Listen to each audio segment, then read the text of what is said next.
welcome to another episode of LA Rams Central. This is the 95th episode. I told you guys it was going to happen a lot sooner than maybe you had anticipated. Probably not even this soon. I'm going to be going over the other teams' drafts. We covered Cleveland, Chicago, and LA the last show. So this show, I'm going to kind of hit the rest of the teams and kind of give my 2 cents worth. It's just me.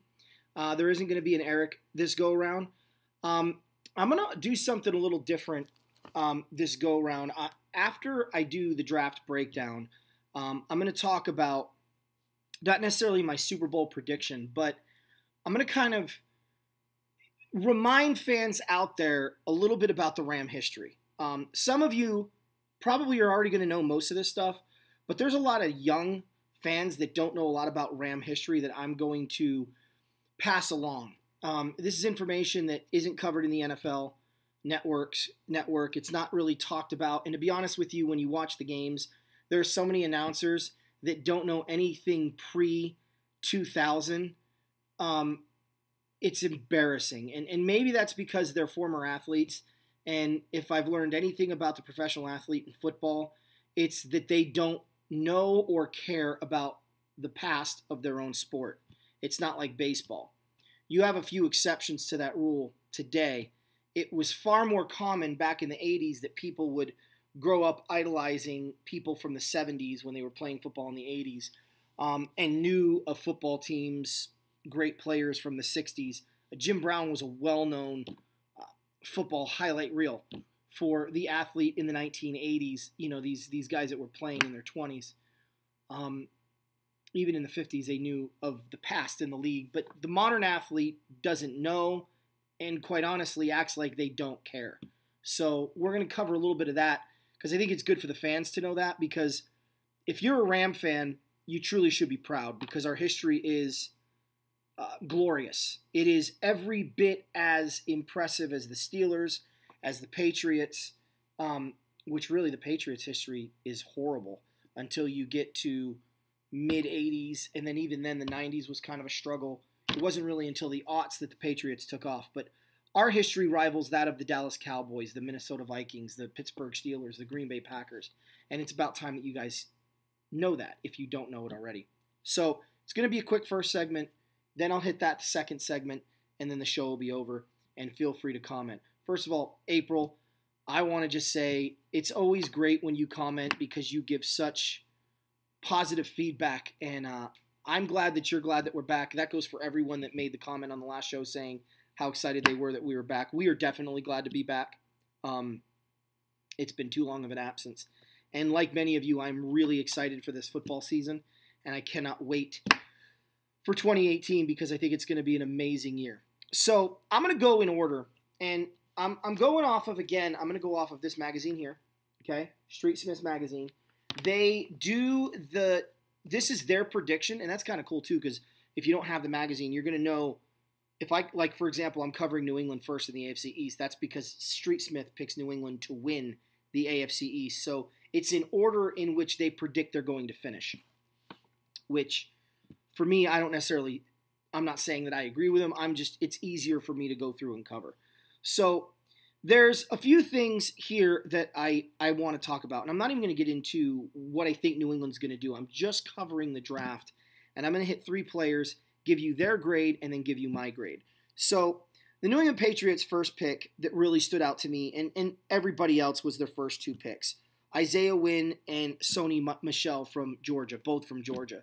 Both are great running backs. Both are going to contribute. Sony Michel gives New England something that the Patriots have not had since, I would dare say Curtis Martin, even Corey Dillon, but Corey Dillon wasn't homegrown. Curtis Martin was homegrown. They drafted him from Pittsburgh, and he was every bit the stud that New England had hoped he was going to be, and I think Sony Michel is in that same category. What's going to be interesting is New England transitions from Tom Brady and Bill Belichick to a new coach and a new quarterback. He's going to probably be the reason New England stays in quite a few of these games. You cannot win alone with a running back, but he's going to be must-have. Honestly, I think New England has not addressed the quarterback position well at all, and I think Sony Michel has the talent to lead New England to the cusp of the postseason or get to the postseason and be one and done. because I do like Isaiah Wynn, and I think their offensive line is better because of it. But I don't know how New England's going to proceed from there in the future. The other one that really stood out to me is a sentimental favorite, Ryan Izzo. He had a family member that used to play for New England. He's from Florida State. He's a tight end. He's a subtle pickup in the 7th round that not a lot of people thought about, but really is going to help New England moving forward. I like those 3 picks. And some of the picks that they did in between, they got the quarterback from LSU, which I'm not a fan of, but, they're trying to address some of these needs. Street Smith Magazine gave New England a solid B. I would disagree here, and I would give New England a solid A because they addressed a position of need on the offensive line, and they addressed a position of transition when they do. Because there's no question when you have a new quarterback, even if they draft somebody next year as the heir apparent to Tom Brady, there's a transition period before that guy can get good, and Sony Michel is really the perfect running back to do that. And I think Izzo is going to be a very good, tight end. Think for you fans out there that maybe know 90s football. I'm going to throw a name out there. I don't think a lot of people are going to know, and it's a shame. Rob Awalt was a tight end for the Phoenix Cardinals in the late 80s and early 90s, and he was a really good tight end. And had there been better players around him, he could have been really good. But unfortunately, there wasn't much at the time in Arizona that was experienced enough to really perform. There was talent, but it hadn't groomed in yet. So I give New England a solid A because I like those 3 moves. Now, moving on to Buffalo. Now, I'm going to tell you what Street Smith Magazine gave Buffalo to start. So, Street Smith Magazine gave the Buffalo Bills a solid B. To give you a little bit of background on me, I was born in Maine, Waterville, in case anyone out there is a maniac and go, oh, I know where that is. That's cool. I was born in Maine, but we moved to Arizona in 1985.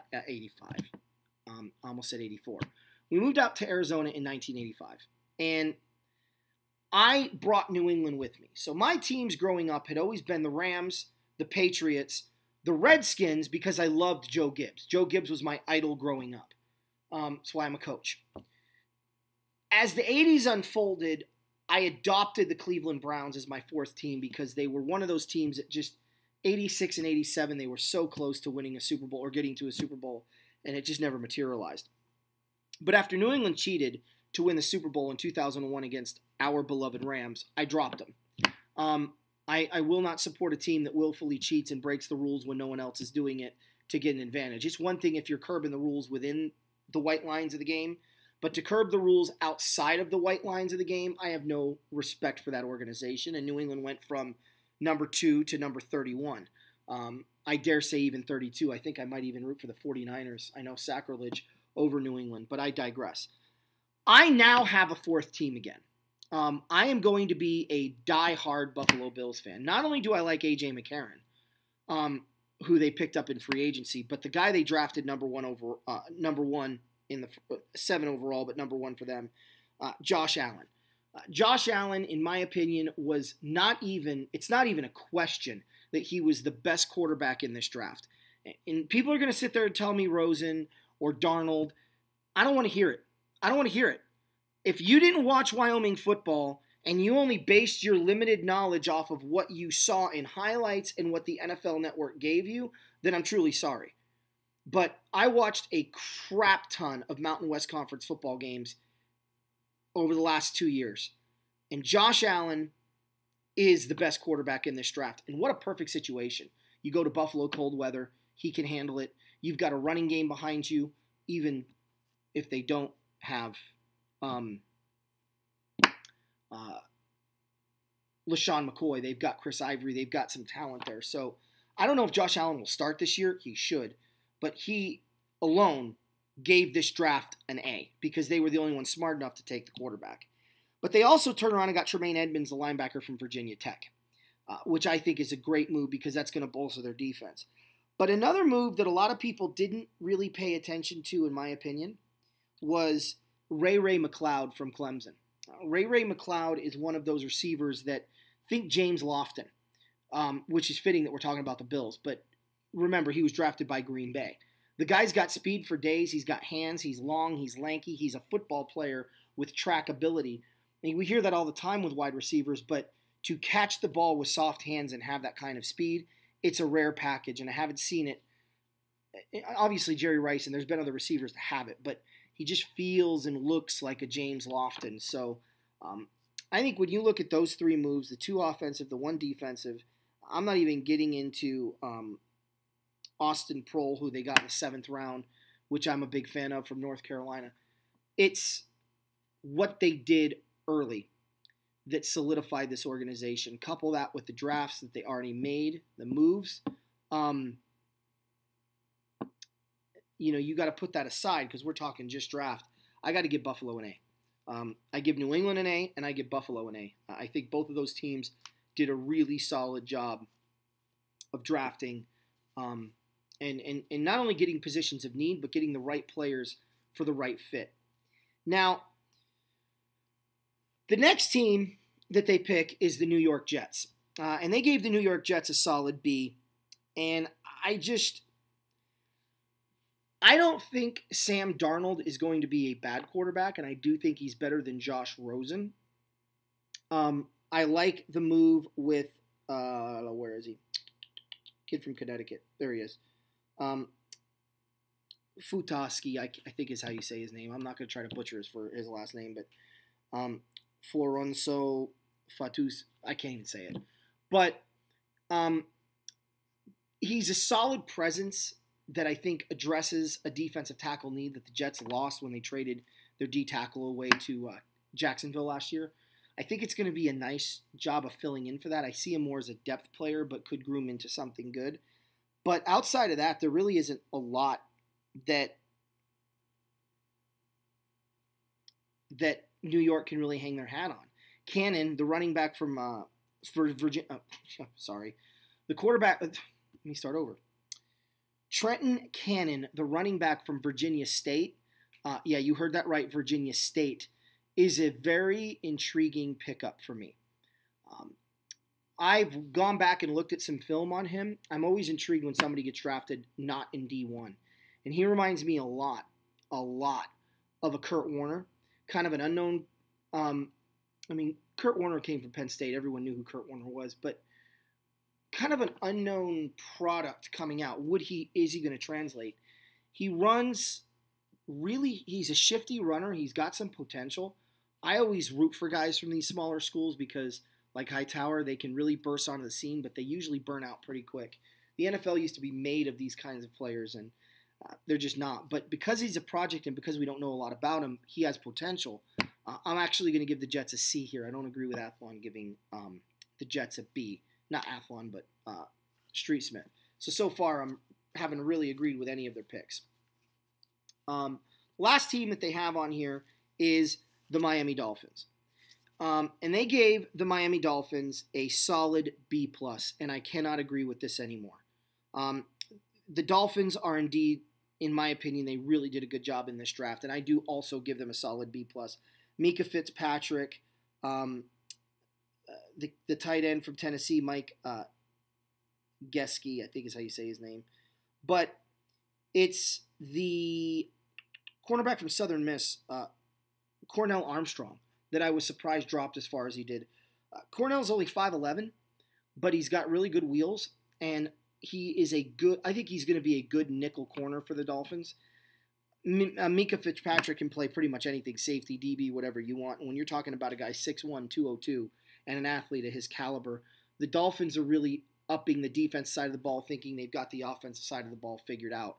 I'm excited for what the Dolphins are going to do. I agree with this. It's not an A because I don't think they addressed enough of their needs, especially on the O-line, for depth purposes. And certainly I did not necessarily agree with getting a tight end early in the 4th round, especially since they turned around and they got Ballage, the running back from Arizona State, which I'm like, you got Kenyon Drake. Ballage is a guy that needs time on the field. He could be a Lance Dunbar type, but he needs time on the field. So that's why I don't quite give him an A, but definitely a B plus is a perfect grade for them. The Pittsburgh Steelers, the magazine gave them a solid B. I look at their draft and I sit there and I think to myself, well, you got Terrell Edmunds from Virginia Tech, the safety, which I wasn't a fan of coming out. You got James Washington, the wide receiver from Oklahoma State, and you got Mason Rudolph, the quarterback from Oklahoma State. I thought those were smart moves. And actually, I lied. I do agree with the grade of a B because they got positions of need, not necessarily best player available because they didn't have that opportunity to get best player available for their need. And I like the fact that the Steelers didn't then turn around and go, well, we're just going to get the best player that's on the board. No, they still addressed their needs. Mason Rudolph, in my opinion, should have gone to New England.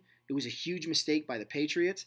And it may be the reason why people look back and go, oh, that's when the Steelers overtook New England. When New England passed on Mason Rudolph, not once, but twice. Then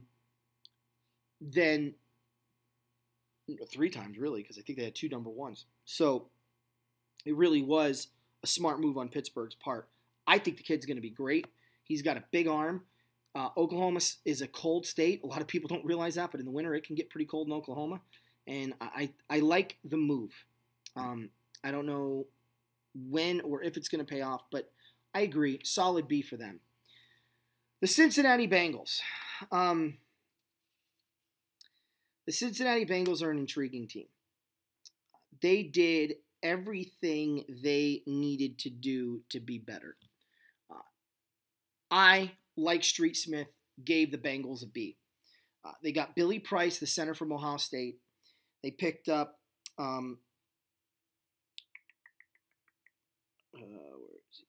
Andrew Brown, the defensive tackle from Virginia, and Mark Walton, the running back from Miami.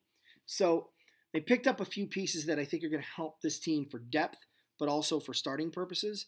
And I think when you look at the moves that they made, especially on the O-line early, making sure that they can protect their asset in quarterback Andy Dalton, I like the move. Andy Dalton has got a lot of time left. He's only 30. He's probably got 4 or 5 more years left. You're hitting the end of his prime. His prime's going to end in a year or two. You got to get the most out of him that you can. He's been your most productive and your best quarterback. I would argue the best quarterback the Bengals have ever had over a long period of time. Certainly not they've had, Boomer Esiason was great for a season and led Cincinnati to multiple winning seasons. Ken Anderson was really good, but I like these moves. I agree. Solid B indeed for them. I'm not going to spend a lot of time on this next team, mainly because I don't agree at all with Street Smith. Street Smith gave the Baltimore Ravens an A for their draft. And when you're talking about Hayden Hurst, the tight end from South Carolina, Lamar Jackson, the quarterback from Louisville, and then they didn't have another pick until the 3rd round, and they got Orlando Brown, the tackle from Oklahoma, which I thought was a really good move. But then still in the 3rd round, they got Mark Andrews, the tight end from Oklahoma. So in 4 picks, you got one position of need. You overdrafted a position that you didn't need in tight end. And in my opinion, you've got the most overrated, propped up running quarterback to come out of the draft in a very long time. Lamar Jackson is a one-trick pony. He can run. I said this the other day on the show. He can run, but when you take that element away, and it will be taken away at some point in his career, what else does he have to offer? He is no Deshaun Watson. You guys remember I was really high on Deshaun Watson coming out. I've never been high on Lamar Jackson. He's never impressed me. He's put up gaudy numbers against crap teams and put up good numbers against great teams, but they were always running numbers. When's the last time you saw Lamar Jackson throw for 350 yards against a top 5 defense in college football? He played Clemson twice and never tore it up in the air. I think he had 175. I might be wrong. Somebody's going to fact check me here. But I don't think he threw for 300 yards once against Clemson in either of the 2 contests. In both of those games, yeah, he did it with his legs. If they drafted him and decided they were going to move him to running back, that's one thing, but I still wouldn't have taken him in the 1st round. I just think it was a bad move. And you couple that with the fact that the guy didn't run in the 40 at the combine because he wanted to be viewed as a quarterback and a quarterback only. Well, I'm sorry, but your best asset is your legs. Because if I've got to base your talent off of your arm, I'm not even drafting you, let alone taking you in the first round. So I just thought it was really stupid on the Ravens, because my thought process was, is he not running because he's hurt? Is there something wrong? And this is the cynical person in me being a coach, I could tell you, coaches love to overinflate 40 times. I can't tell you how many times I've seen a kid run, right? I'm in charge of the stopwatch. I tell the coach 4.9, 4.8, and the coach writes down 4.5, 4.6. Took a full 0.3 of a second off his 40 time. It's like, that's not what he ran. He's like, it's not going to matter. They're going to see that and they're going to be scared. Or in this case, in college, they're going to see that and want the kid. And how do you really measure his 40 time in a game? You're not going to. You're just going to go, oh, he's really super fast. It's stupid, and I really doubt that Lamar Jackson's even as fast as the numbers indicate. So, yeah, I'm not going to spend a lot of time on that. I gave the Ravens a D minus because they didn't address anything that they needed in their first 4 picks. And then you have to really go to the 4th round before they start drafting positions of need. So I don't agree that this was Ozzie Smith's best draft since his rookie year. I think it was a terrible draft, but that's just me. Sorry, that was my dog. The Browns I covered yesterday. I'm not going to spend any time, or the other day, I'm not going to spend any time on them. We're going to move to the South. The Jacksonville Jaguars. I'm going to start up in this a little bit. They gave Jacksonville a B. I agree with them. When you talk about Taven Bryan, the running back, or Taven Bryan, the running back, the defensive lineman from Florida, DJ Clark from LSU, and then Ronnie Harrison from Alabama and Will Richardson from North Carolina State. I mean, I can keep going down the list. Tanner Lee was a good pickup, a quarterback from Nebraska, who I think is going to be a good backup and a good depth player. You got Leon Jacobs, the defensive end from Wisconsin. And then you got Logan Cook, the punter from Mississippi State, who's got a cannon of a leg. And I don't think they had a single pick in this draft that was bad. And every one of them addressed really good positions. So really, they're not flashy names. There might have been better players they could have gotten to fill those needs at the time that they picked, but really good, solid picks. I give them a B as well. The Tennessee Titans. The Tennessee Titans, in my opinion, did a few things right. The Rashaan Evans pick, Harold Landry from Boston College, the last 2 picks, the safety from Arizona, and the quarterback from Washington State, I wasn't a big fan of. They didn't have a lot to work with. They've turned around and gone out and gotten themselves a bunch of players through free agency that they think is going to help the team. Tennessee is they've got some good talent. They're definitely going to be helped with the addition of Rashaan Evans. Athlon gives them an A minus. I actually give them a B minus because I don't think they did enough with the other 2 picks. And I don't care that it's 5th and 6th round. We talked about 5th and 6th round picks with the Rams and how they knocked them all out of the park and drafted a lot earlier, or a lot later, I should say, than the Tennessee Titans.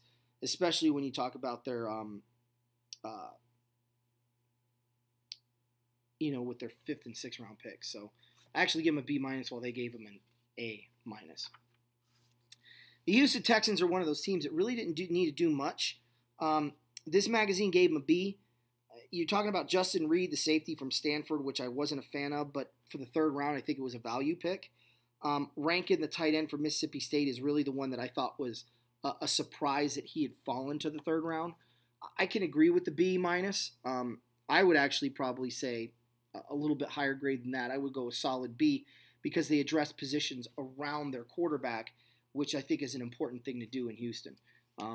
And I just they haven't done anything to make me think that they were anything less than what I saw. Now the Colts, they gave a solid B as well, and I don't know how you give them a solid B. This was an A draft. They needed to fix the offensive line. They got Quentin Nelson, they got Braden Smith, they got the running back Hines from North Carolina State. They also got the wide receiver from Clemson, Deion Kane. but they addressed the O-line. Couple that with the center that they got last year from Alabama, and then you put in this guard and this tackle combination, and they've got an entire side of the offensive line that is rock solid. Enough said. Colts got a solid A, so if you're a Colt fan, you got a lot to look forward to. Now the San Diego Chargers. I know a lot of people are going to disagree with me. This magazine gave them a B+. I actually will agree with that. I'm not going to give the Chargers an A because for me, there are a lot of questions about Derwin James, not just based off of, attitude, but work ethic. Derwin James is your typical Florida State athlete. If he's interested, he's great. If he's not interested, he looks like garbage. I remember watching Derwin James against Alabama, and when their quarterback went down and Alabama started pulling away, Derwin James quit. He absolutely quit on his football team. Against Florida that same year, he just became disinterested by the fourth quarter and absolutely quit on his football team. So I don't think Derwin James is certainly worthy of a top 10 pick. So the fact that they got him at 17, I think was a really good pick. I'm not disappointed that Derwin James went to the Chargers. I think it's a good pick for them sitting at 17. The issue that I take is in the second round, they get Nwosu from USC, a linebacker, and you had so much other talent sitting on the board at that position. And at 48, you take a leap on a guy. I just think it was a very foolish move on the part of the San Diego Chargers when they could have done more. But then you look down the rest of their list, Justin Jones, White, Scott Quisenberry from UCLA, who I think is going to be phenomenal. Justin Jackson, the running back from Northwestern, who I think is going to be really good. It's understandable that you give the Chargers a B+.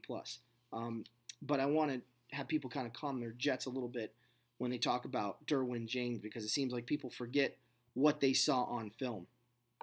Now, the Kansas City Chiefs, I couldn't agree more. The magazine gave them a C. There's really not a lot to talk about. Braden Speaks from Ole Miss is really the only good move that the Chiefs made in this draft.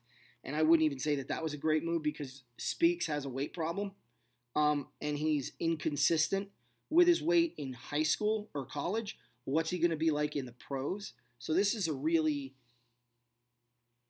questionable second-round pick for me if you're the Chiefs. When again there was other talent on the board that you could have gotten. They actually have the Raiders finishing next at third. I think the Raiders are going to be better than that this year, but that's another story for another time. So the Raiders, to me, the magazine gives them a B-. I give them an A+. I give them an A+ because they got Colton Miller, one of the best offensive linemen in the draft. P.J. Hall from Sam Houston State, one of the better D tackles in the draft coming out. They got another tackle in Parker from North Carolina A&T, who was phenomenal at North Carolina A&T and is really going to help bookend where his offensive line left him high and dry last year. These guys, they're rookies. They'll struggle. But once they get this thing figured out, they're going to have two solid tackles that they haven't had in a long, long time. Maurice Hurst, the defense tackle from Michigan, I couldn't be more thrilled about. I'm so shocked that he dropped as far as he did, and he is going to be such an impact player. He's got an NFL pedigree. His father played DB in the NFL with the Patriots and the Rams in Maurice Hurst. Senior. So I think this is for me, the Raiders got an A+. They got every position filled that they needed to. They traded down when they were in a position where they got a lot of value for trading down too because they knew Josh Rosen wasn't what everyone was trying to shovel down our throats as Josh Rosen being. So kudos to the Raiders. I give them an A+. The Denver Broncos, the last team in the AFC that I'm going to cover here. So the Denver Broncos, in my opinion, get an A as well. When you're talking Braden Chubb, Cortland Sutton from SMU, Royce Freeman, the running back from Oregon, but it's not even that for me. It's the linebacker from, or the wide receiver from Penn State, Deshaun Hamilton, and then you got to go further down. Sam Jones, the guard from Arizona State, accurate place for him to go. I'm not saying he should have gone higher, but I'm saying you got yourself a potential starter in the 5th round to help solidify that offensive line. And then, you're talking about a defensive player in Brandon Chubb. Look, these guys in Denver are getting older, and they're going to retire. To me, it's not exciting that you're going to see him next to Von Miller and DeMarcus Ware, because Von Miller and DeMarcus Ware are going to start wearing out. But that's why it's such a big move, because then you can replace one of them with another pass rushing stud. So, agreed, Denver definitely gets an A in my book. Now we move to the NFC. I'll try to be quick here. Now we move to the NFC. So the NFC, and I'll be quick, Philadelphia Eagles, Dallas Goedert, the tight end from South Dakota State, who they picked up, Avonte Maddox, the cornerback from Pittsburgh in the 4th round. They give the Eagles a C+. I give the Eagles a solid C. It's tough picking 32. You're the defending champions. There's not a lot that you really need except for depth. And you're taking a chance that these guys that you see are depth guys that can maybe be starters. But I just don't see it with the guys they picked up. I agree, solid C. The Dallas Cowboys. Everyone's talking about the Dallas Cowboys draft. Let me tell you something, guys. They gave Dallas a B-, and that's really close to what I give Dallas. I give Dallas a D-. I would give him a C- or a solid C if they didn't trade on draft day for Tavon Austin. The book's out on Tavon. You know exactly what he is. And he ain't what you traded for. Then you couple the fact that they get Leighton Vander Esch, who has neck problems in college, has a tackling form that's conducive to cause concussions. To me, the Luke Kuechly argument or comparisons are accurate. But it's the concussions that I compare him to. Luke Kuechly is a concussion machine. He hits somebody, he gets concussed. It's like Lee. These linebackers aren't going to stay on the field because you're getting guys that tackle improperly, trying to use their brute force and their body into players, and that style doesn't work. It never did work. It's what caused the problems in the 80s with the injuries and the 90s. It's why we have all these, one of the reasons we have all these concussions today. Then they turn around, they got Connor Williams, the offensive tackle from Texas, which I thought was a great pick, but then they got Michael Gallup, the wide receiver from Colorado State. And I'm sitting there going, and the rest of the draft from there is horrendous. So when you don't get your first round pick right, and then you kind of hit your second round pick, and then you don't hit the rest of the way on the draft, and then you trade for Tavon Austin, Dallas gets a D-. The New York Giants. The New York Giants, in my opinion, were an underachieving team last year. Saquon Barkley, Will Hernandez, and Lorenzo Carter. The Giants get an A++. In my opinion, them and Buffalo had the best drafts this year. It's not even close. You get the best running back to come out of college in a long time. I think he has the potential to be better than Todd Gurley as a runner. Look at it this way. Todd Gurley is a modern-day Marshall Faulk. Saquon Barkley is a modern-day Emmitt Smith. Who would you rather have? Both are Hall of Famers. Both are going to win you Super Bowls. It's just a matter of he's more of a runner who can catch, while Todd Gurley is a multi-purpose back. There's no question, in my opinion, that the New York Giants get a solid A+ for their draft. Then we get to the Washington Redskins. They give the Washington Redskins a solid A. Daron Payne, Darius Geis, Jaron Christian, Troy Apike, Tim Settle. I mean, their first 5 picks are phenomenal. Good, solid players that can make an impact right away. I agree with all of that. Daron Payne, being a Bama fan, I know what that kid's capable of. I agree Washington got a solid A, and they will be a better football team with the last 2 drafts that they've had because of it. Now we go on to the Minnesota Vikings. The Minnesota Vikings, this book gives them a solid B. I actually give them a solid C. I wasn't a fan of the Mike Hughes pick, although at 30 I think it was a good pick. I just think, for me, if I was Minnesota, I would have picked somebody else and then traded my second and third pick to move up, or second pick this year, third pick next year, to jump back into the early second round to still pick up Brian O'Neill, the tackle from Pittsburgh, which I think they could have jumped ahead of 62 and gotten him in the second round, and then spent their time better picked on something else. But, so I still think they could have jumped back in and gotten Hughes, but it's neither here nor there. I give Minnesota a solid C, not a solid B. The Detroit Lions. They got Frank Ragnow, the Arkansas lineman. Karan Johnson, the running back from Auburn. Tracy Walker, the DB from Louisville, who I liked. The magazine gives them a solid B, and I give Detroit a solid C. I thought they drafted the wrong person at the O-line. They should have drafted the guy that Chicago got in the second round in Daniels from Iowa. Thought it was a better fit. Think he's a better lineman. The kid from Arkansas is going to be okay, but I'm not going to sit here and bang the drum and say that that's a B. It's more of a C. The Green Bay Packers. I said this at the time, and I'll say it again. I give the Green Bay Packers a solid C-. I'm not giving them a B. The magazine gave them a B. They got Josh Jackson, Jari Alexander, but they spent 2 picks, their first 2 picks on DB. You don't have a running back. I mean, I'm looking at the roster right now. They don't have a running back. You had an opportunity to get Sony Michel. You had an opportunity to get, Chubb. You had an opportunity, or not Chubb, but you had an opportunity to get Geis. You left him on the table. And then you didn't even address the position in free agency. So I'm sitting there looking at Green Bay going, your offensive line isn't very good. Your running back situation's horrendous. And you don't address wide receiver until the 4th round. And you get the kid from Missouri. Yeah, solid C-, if not a D+. Not impressed with them. We covered the Bears already. You want to know what we had to say about that? Watch the show. The New Orleans Saints, again, I'm going to be pretty quick here because we're running out of time. Marcus Davenport, the DN from UTSA.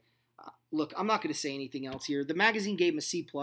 I actually give the Saints a solid B. I think they've had 2 really nice drafts in a row, and I'm really, really excited to see what they're going to do moving forward in the next few drafts. But when you're talking about Marcus Davenport, Rick Leonard, the tackle from Florida State, the cornerback from, the running back from Louisiana Tech, Boston Scott is just going to be another depth player that the Saints can utilize.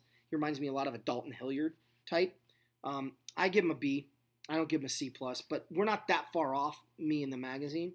So I don't think it's particularly that indifferent. Man. The Atlanta Falcons, A- is what the magazine gave, and A- is exactly what they get. Calvin Ridley, Isaiah Oliver. Isaiah Oliver is a 6-foot corner at Colorado. For those of you that don't watch Pac-12 football, he's a good football player. He's a really good football player. He's a good depth player on a team that already has pretty good corners. But for me, Calvin Ridley is what makes this an A. I don't know why Calvin Ridley fell to 26. I was shocked that the Raiders didn't take him. I was shocked that Dallas didn't take him. I was, quite frankly, shocked when he was sitting at 23 that the Rams didn't try to trade up and get him. I know they had Braden Cooks, but I wouldn't have been surprised if a team like the Rams had done that because Calvin Ridley's the real deal. He is the best wide receiver to come out of Alabama, period. And yes, I know Julio Jones is a Crimson Tide as well. He's better than Julio Jones. He's got better speed. He's got leaping ability. He's got sticky fingers. I could talk all day about the Atlanta draft, but those 2, for me, put them in an A-. The Carolina Panthers with a B. Wasn't going to agree with it until I really started looking more into it. The DB from Tennessee that they got in Rashawn Golden, and then you add DJ Moore to the list from Maryland. Carolina did a good job addressing needs of guys that had left the team and filling with positions. Look, this guy, Golden from Tennessee, could be the next, I dare say, Josh Norman. So it was a good move on their part. So I really like that pickup. I agree. I'm going to give him a B. Now, for Tampa Bay, the Buccaneers, I really like their first-round pick. I really like their second-round pick with Ronald Jones II. MJ Stewart, the cornerback from North Carolina, is a little undersized for my blood, but he's got good leaping ability and he's got the ability to close on the football. They give him an A. And I'm not going to sit here and nitpick here. I think Vita Vea is worthy of that. So I agree. Tampa Bay definitely gets a solid A, or at least an A minus for their move. Again, guys, we talked about the Rams. I'm not going to talk about them. I'm going to talk, though, about this team. The San Francisco 49ers get a C+. And to me, they were the most disappointing team in the draft this year. I really thought the 49ers could do some nice things with what they had going into the draft with. And I love the Mike McGlinchey draft pick. Don't get me wrong. He's going to protect Garoppolo, which was the intention, for a very long time. But Luke Staley's getting up there in age. Their offensive line is getting old, and that was the only lineman they picked up. So when the 49ers only got one lineman, I really scratched my head on this draft. Dante Pettis, again, what I like about this magazine is he really try to make you believe that your team has a shot at being better and being good. And they really sell the fact that Austin Pettis had 9 career punt returns in college, an NCAA record. And that's great. But you're going to spend a second-round pick on a kick returner? Because he's not going to give you what you need at wide receiver. You spend that kind of capital on a one-trick pony. Guys, look, it's my humble opinion. The first, second, and the third round, you've got to make those count. What separates the good teams from the bad teams is the fourth round.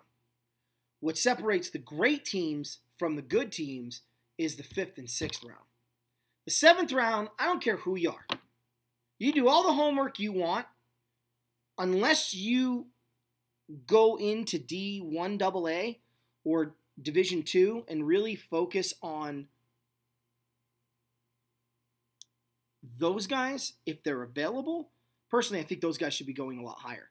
Okay, I think it's ridiculous that we haven't had a D2 guy go in the first 2 rounds in round 1 or 2 in over 3 decades, with the exception of the kid from South Dakota State. Well, let me rephrase that. It's been over 3 decades since we've had back-to-back years where a first or second round pick came out of a smaller school. So, you had the Flaccos from Delaware, and then a few years later you had the kid from North Dakota State, Carson Wentz. I just think the 49ers missed an opportunity here, and I'm not sold on any of the moves that they made, and they really spent the 4th and 5th round, the 5th and 6th round trying to replace the fact that they clearly wanted to get the DB that the Cleveland Browns drafted in the first round, because they really spent time trying to get him. So for me, I give the 49ers a C-, not a C+, but again, you're splitting hairs there, but I really do like the McGlinchey pick. Now, the Seattle Seahawks get a C- with this magazine.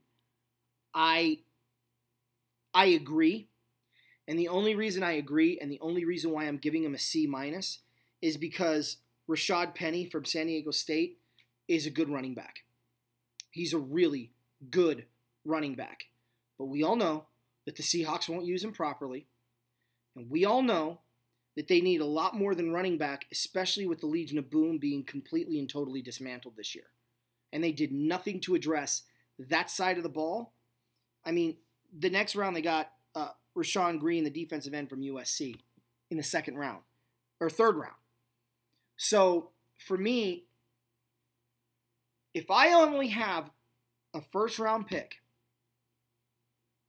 and I don't pick again until the third, I'm not getting Rashard Penny in the first round. I'm sorry. I'll trade up in the third round and get him if he's still there. But I'm not taking him in the first round, and I'm not taking him in the second round because no one knows him. You got to believe no one knows him. So to me, it was a horrible move to pick Rashad Penny, sorry, when they need other players. He's a great pick.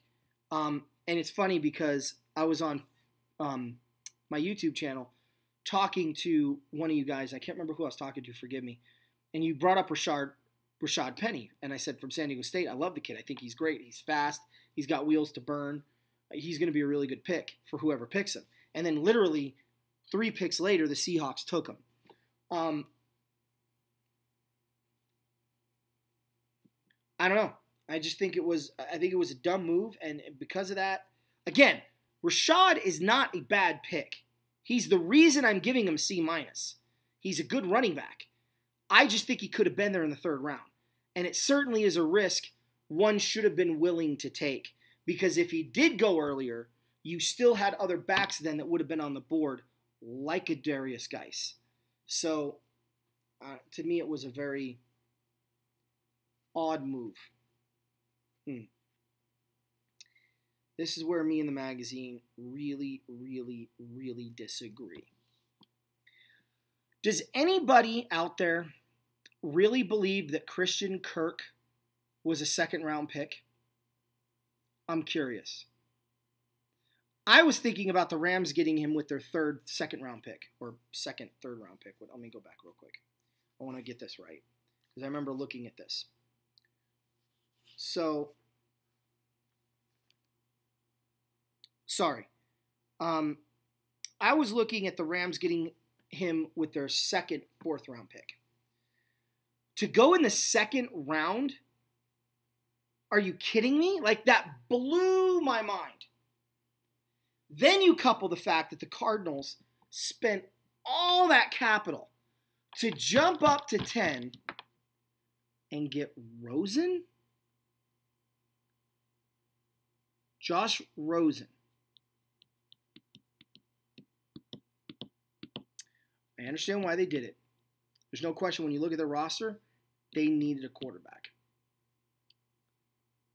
What I am surprised about is that they didn't try to move further up.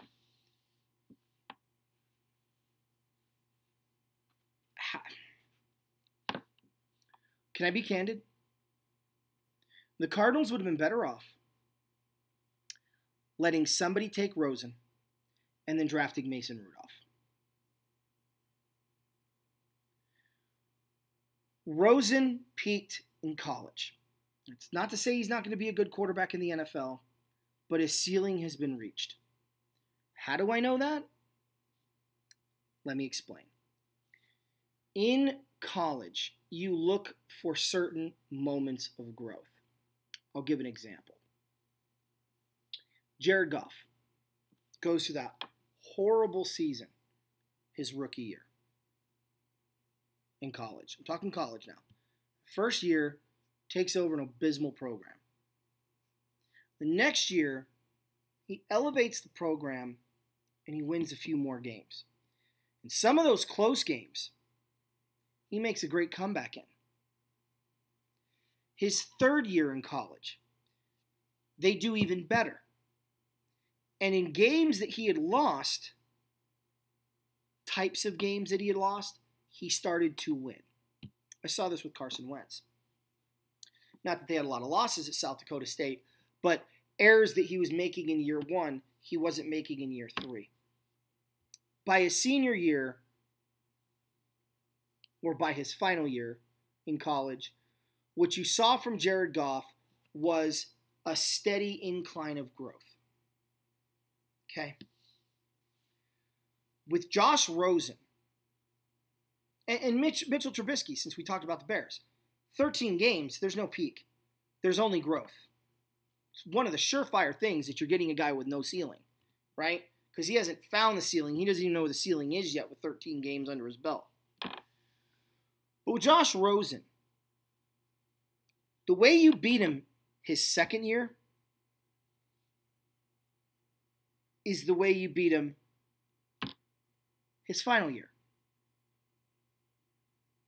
Their victory against Texas A&M, where he had the great comeback, right?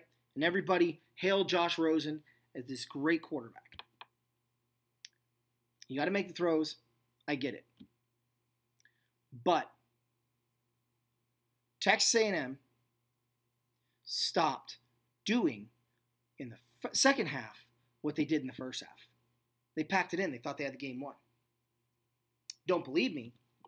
Turn around and look at when they hit that losing streak and UCLA lost. I think they lost at USC this year. USC did the same thing. There were certain blitz packages he could not figure out. He has not been able to figure out from day one in college. That tells me that his ceiling has been reached. There is no more growth. What you see is what you get.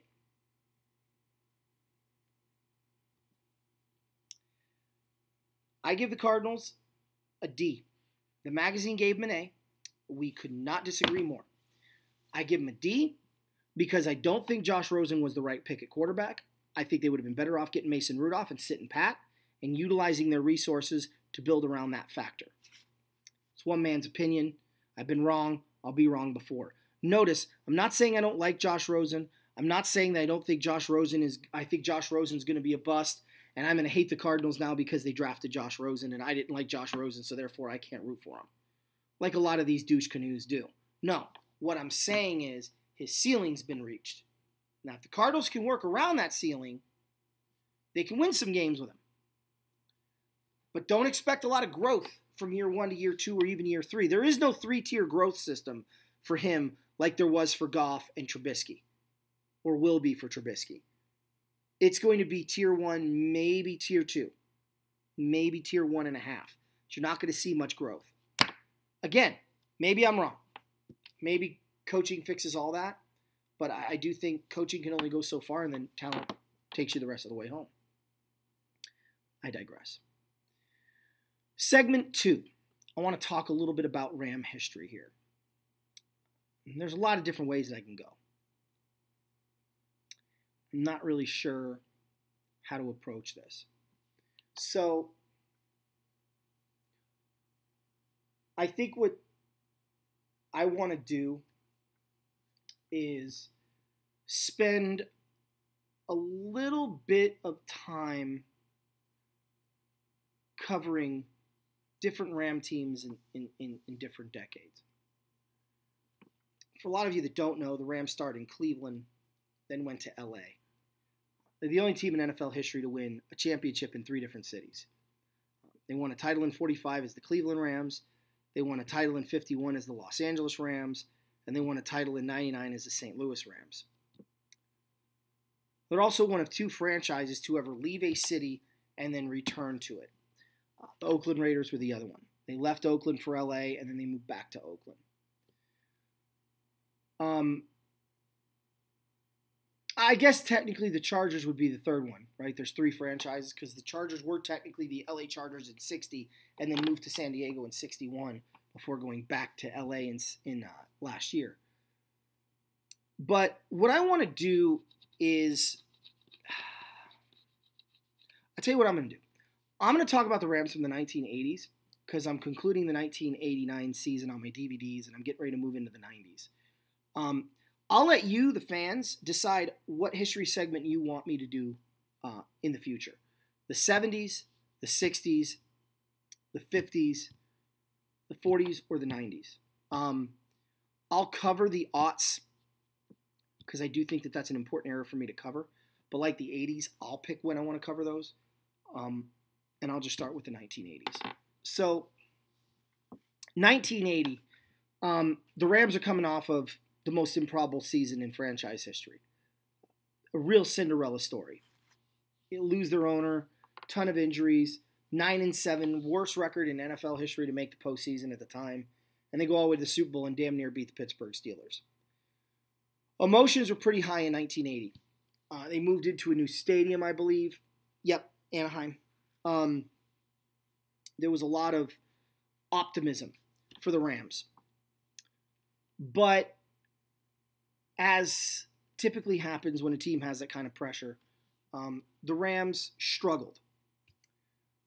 An opening season loss to the Lions, which was unthinkable, resulted in the Rams kind of reshuffling, and they end up going 11-5. The thing, I'm too young. At this point, I'm only 1 year old, okay? I can't even say my name at this point. But being a fan and looking, I have a ton of games from 1980, going back and looking at it, I'm able to kind of go in and pull some things out of here to talk to you guys about. So, essentially, what killed me about 80 is we friggin' miss a field goal. Frank Corral, can we just agree Frank Corral was the worst kicker in Ram history? Or, let me rephrase that. I can't say that. Frank Corral was one of the worst kickers in Rams history. I understand that he was pulling double duty in 1980. He was punting and he was kicking field goals. And he was kicking off. But even in 79, the guy couldn't make, he was inconsistent. In 1980, he misses a kick against the Atlanta Falcons in Atlanta that would have put it in overtime. And the Rams would have come back and won that game because the Rams had all the momentum. Had we swept Atlanta, we would have been 12-4, and we would have had a first-round bye. Instead, he misses it. We get the field goal at the end of the season to beat Atlanta to lock up the postseason. Here's what kills me about 1980. We beat the pants off the Dallas Cowboys in LA on Monday night. Beat the tar out of them. We had everything going for us. We had depth at running back, and we were utilizing it because Wendell Tyler was hurting. We had wide receiver. We had a strong defense. We had a good quarterback with good wide receivers. We get to the friggin' wild card game, and we take a fat, wet, diarrhea dump on the floor. I mean, embarrassing loss to the Dallas Cowboys. 34-13.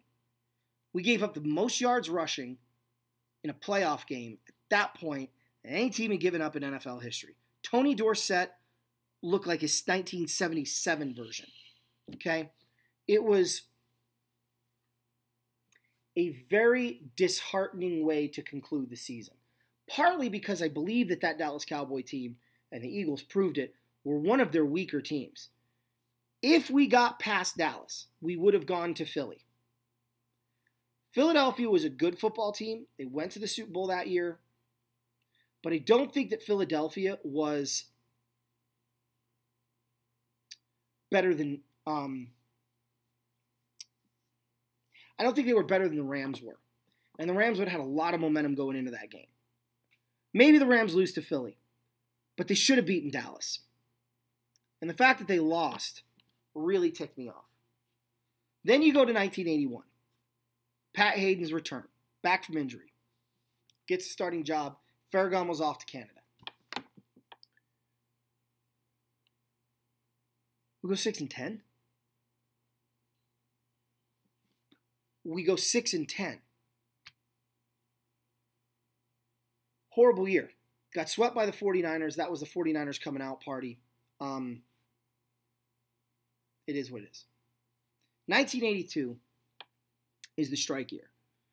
And clearly, Ray Malavasi deserved to be fired at the end of that season because he did nothing to prepare his team for that endeavor. And when you look at that season, there were only 4 teams that did that poorly. Okay? Denver, I think, only won 2 games. They beat us in one of them. Kansas City, I think, only won 1 game. Baltimore didn't win any games. And the Rams won 2. They beat Kansas City and San Francisco. That was it. Lost to the friggin' Raiders in a game they should have won. They blew leads against Green Bay and I want to say Detroit. They blew a Monday night game against the 49ers that they just never really had a chance. And they lost to a very bad Chicago Bear team. And I'm just sitting there. Everyone else was like 3-5 or 4-5. I'm sorry, 3-6 or 4-5 or 5-4. They were cluttered in there. And here are the Rams sitting at 2-7. Well, they fired Ray Malavasi. They bring in John Robinson. John Robinson brings in Eric Dickerson. And man, what transpired from that moment is really, in my opinion, what solidified the Rams in the 80s. You get yourself a Hall of Fame running back. You get yourself linemen that now have a back that they can block for. Their defense improved. Robinson did a lot of wonderful things. And in 83, the Rams come in and they go, I want to say 9-7. Make a wild card game. Maybe it was 10-6. It's either 9-7 or 10-6. Forgive me, I don't remember. But they go into Dallas. They upset the Cowboys in the wild card game. They go to Washington. They get the pants beat out of them 51-7. But nobody was beating Washington that year, apparently, except the Raiders. The Redskins beat the 49ers in the next round. They went to the Super Bowl. But the Rams really kind of showed what the 80s was going to look like. And then in 84, the Rams have nothing around Eric Dickerson. They actually improved their win total. I want to say at that point, that's when they went 10-6. And they played New York at home in the wild card game and somehow bumbled the one away, losing the game 16-10 or 16-13. Never really had an opportunity to win the game. Kind of a frustrating situation. But then 1985 comes. The Rams still don't have a quarterback. That's been the biggest problem with the Rams in the 80s and 90s. But they finally get a good, they start to throw the ball a little bit more. They get a good core around them. The defense starts to rise up to another level. The Rams go 11-5. They go to the conference championship game after beating Dallas 20-0. But they play the Chicago Bears, who no one was going to beat. 86 for me was the marquee part in their career in this arc. They get Jim Everett. This is the peak of Ram hysteria in the 80s. You've got this organization that was dominant in the 60s, late 60s, through the 70s, and now we're in 86 and they're still a relevant entity. And now they get this quarterback from Purdue that the Oilers couldn't sign that they drafted in Jim Everett. And the Rams that year went 10-6. They lost their last two games of the regular season, had to play Washington in Washington. The Redskins that year would have been, for all intents and purposes, a Super Bowl winner if it wasn't for the New York Giants being the 1985 Bears 1 year later. But the Rams, despite 6 turnovers, they only lose 19-7 to Washington, and you're really like, okay, this is it. Till it wasn't. 87 is a bittersweet year. 87, the Rams decide to trade Eric Dickerson. They get a bounty of draft picks. The future looks great. And they're going to let this quarterback sink or swim. It's going to be his year to sink or swim. After a 1-7 start, we win 5 in a row. We're back in the playoff picture at 6-7. We just got to win the last 2 games of the season. We could, and with a little bit of help, and we'll be in. And they lose the last 2 games of the season, 29-21 Dallas on Monday night, and then to the 49ers, embarrassingly so, 48-0. 1988 comes along. And you're like, well, the Rams really didn't utilize those draft picks very well. And I think trading Dickerson was a huge mistake. What they got for him did not calculate to what they could have had if they kept him. Because if you imagine Eric Dickerson with the Rams in 88 and 89, with the team that they had on the field, no disrespect to Greg Bell, he was a good running back, but he was no Eric Dickerson. And with Jim Everett coming into the fold the way he was, could have been a really fun situation to watch. 88's unique. The Rams get off to a 4-0 start. They lose to Arizona inexplicably. They have a couple of wins and losses. Bottom line is they're 7-4 or 7-3, and they hit this 4-game skid. No, they're 7-2. They hit this 4-game skid. They dropped to 7-6. Got to win the last 3 games of the regular season to make the playoffs. They got to beat the Bears, who at the moment were the number 1 seed and ended up the number 1 seed that year. They ended up 13-3 or 12-4. Sorry, 12-4. They had to beat the Atlanta Falcons, no problem. But then they had to play the San Francisco 49ers in San Francisco. So the Rams beat the crap out of the Bears 23-3. Beat the Falcons 22-7, and they beat the 49ers 38-16 in San Francisco. There's no reason the Rams should have lost to Minnesota in 88. The Rams should have won the Super Bowl in 88. They were the best team in the NFC in 88, and I think they were even better than the Cincinnati Bengals. Shoulda, woulda, coulda. 2 turnovers, down 14-0 to Minnesota. They never recovered. As usual, we lose to the Vikings in the postseason. 89, to conclude the decade. By now, it's kind of an unspoken admittance that the Rams screwed this draft up. That they did not get, with those draft picks, the caliber back they wanted. And the one that hurt the most was 88.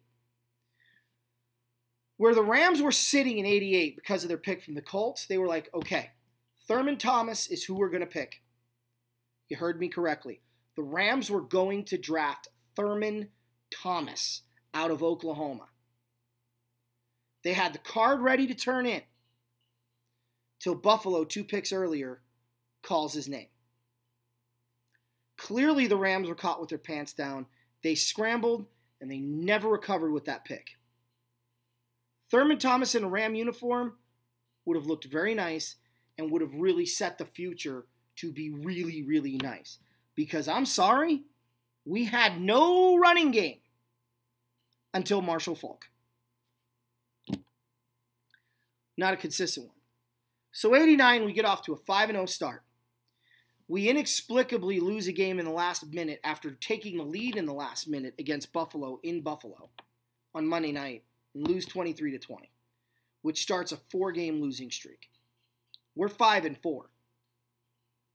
We're out of the playoffs pretty much because everyone's a postseason competitor in 89. We somehow beat the crap out of New York in LA, beat Arizona, beat New Orleans in overtime, and then beat Dallas the week after Thanksgiving, which Dallas was bad that year, but still was the Cowboys, and we tried our best to lose that one. Win 4 in a row. We're 9-4. Got the 49ers on Monday night. We have a 17-0 lead and a 27-10 lead. Both get blown, and we end up losing 30-27. We beat the Jets. We beat New England to make the playoffs. At New England, by the way. Then we go to Philadelphia, and the trash-talking Eagles got their teeth kicked in, 21-7. And then we went up to New York. So 3 weeks in a row, we went from LA to the East Coast. New England, a.k.a. Boston, Philadelphia, and New York. And we won all 3. Beat the Giants 19-13 in overtime. Getting the 49ers at home in what everyone thought was going to be the best championship game of the decade. 2 rivals going at it. This was like Washington versus Dallas, but on the West Coast. Jump out to a 3-0 lead, and then we wet the bed. We absolutely shart the bed all over the place. 21 points in the second quarter. We score none. We don't score anything in the third quarter. They score.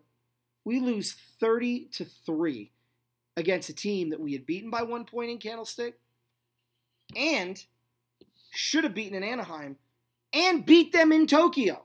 We should have had 3 wins against them that year. Should have, would have, could have.